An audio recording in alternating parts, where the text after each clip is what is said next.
கர்த்தருடைய பரிசுத்த நாமத்திற்கு மகிமை உண்டாவதாக. தேவன் அருளியப்போ மினிஸ்ட்ரி மூலமாக உங்களோடு தொடர்பு கொள்வதிலும் மிகுந்த மகிழ்ச்சி அடைகிறோம். இன்றைக்கும் இந்த நாளிலும் தேவன் நமக்கு கொடுக்கிற வார்த்தை மத்தேயு எழுதிய சுவிசேஷ பகுதி 9ஆம் அதிகாரம் 20, 21, 22 ஆகிய வசனங்கள். அப்பொழுது 12 வருஷமாய் பெரும்பாடுள்ள ஒரு ஸ்திரீ, நான் அவருடைய வஸ்திரத்தை அகிலும் தொட்டால் சொஸ்தமாவேன் என்று தன் உள்ளத்தில் எண்ணிக்கொண்டு அவர் பின்னாலே வந்து அவருடைய வஸ்திரத்தின் ஓரத்தை தொட்டாள். இயேசு திரும்பி அவளை பார்த்து, மகளே திடன்கொள், உன் விசுவாசம் உன்னை இரட்சித்தது என்றார். அந்நேரம் முதல் அந்த ஸ்திரீ சொஸ்தமானாள். ஹல்லேலூயா.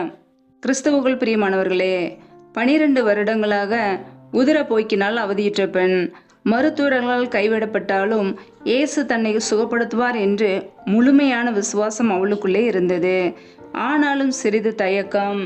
இயேசுவின் முன்னாடி நின்று எனக்கு அற்புதம் செய்யும் என்று கேட்பதற்கு கூச்சம் இருந்த போதிலும் அவளுக்குள்ளே ஒரு விசுவாசம் இருந்தது.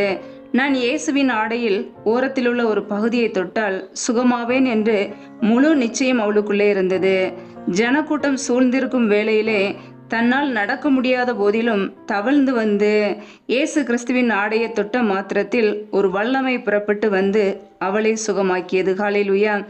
தன்னிடத்திலிருந்து வல்லமை புறப்பட்டதை உணர்ந்த இயேசு கிறிஸ்து திரும்பி பார்த்து அவளை நோக்கி, மகளே திடன்கொள், உன் விசுவாசம் உன்னை இரட்சித்தது என்றார்.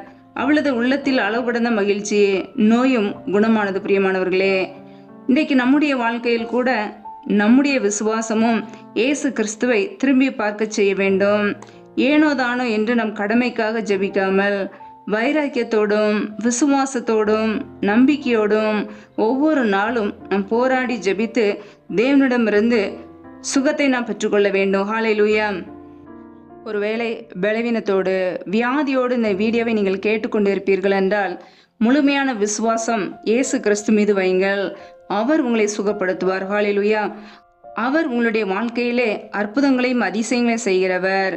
அவருடைய வல்லமை உங்களை சுகமாக்கும், உங்களுடைய நோய்களை சுகமாக்கும், உங்களை குணமாக்குவார், உங்களுக்கு விடுதலை கொடுப்பார்.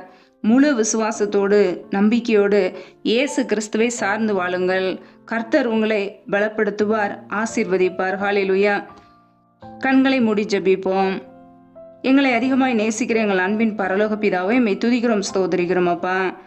இந்த நாளிலும் கூட உடைய வார்த்தைகளோடு எங்களோடு பேசினீர், அதற்காக உங்க ஸ்தோத்திரம் அப்பா.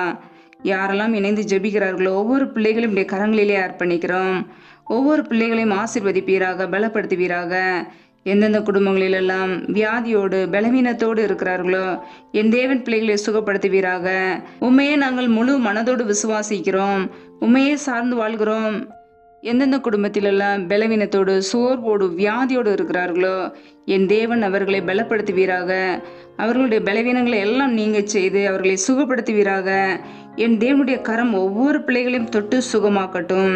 என் தேவன் விடுதலையை கொடுக்கிறவர், சுகமாக்குகிறவர், சொஸ்தமாக்குகிறவர். பிள்ளைகளுடைய வாழ்க்கையில் உள்ள பலவீனங்கள் வியாதிகள் எல்லாம் மறைந்து போகட்டும்.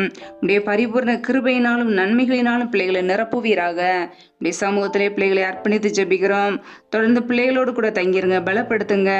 என் தேவனே கரம் பிடித்து பிள்ளைகளை வழி நடத்துவீராக. நன்மையினாலும் கிருபையினாலும் பிள்ளைகளை அலங்கரிப்பீராக.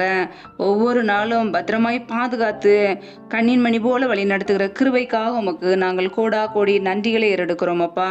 உடைய சமூகத்தில் எங்களை அர்ப்பணிக்கிறோம், தாழ்த்துகிறோம், வெறுமையாக்குகிறோம். எல்லா துதி கன மகிமை எல்லாமும் ஒருவருக்கே செலுத்துகிறோம். இயேசு கிறிஸ்துவின் மூலம் ஜெபிக்கிறோம் எங்கள் ஜீவனுள்ள நல்ல பிதாவே, ஆமேன். கர்த்தர் தாமே உங்களையும் உங்கள் குடும்பங்களையும் ஆசீர்வதிப்பாராக. ஆமேன்.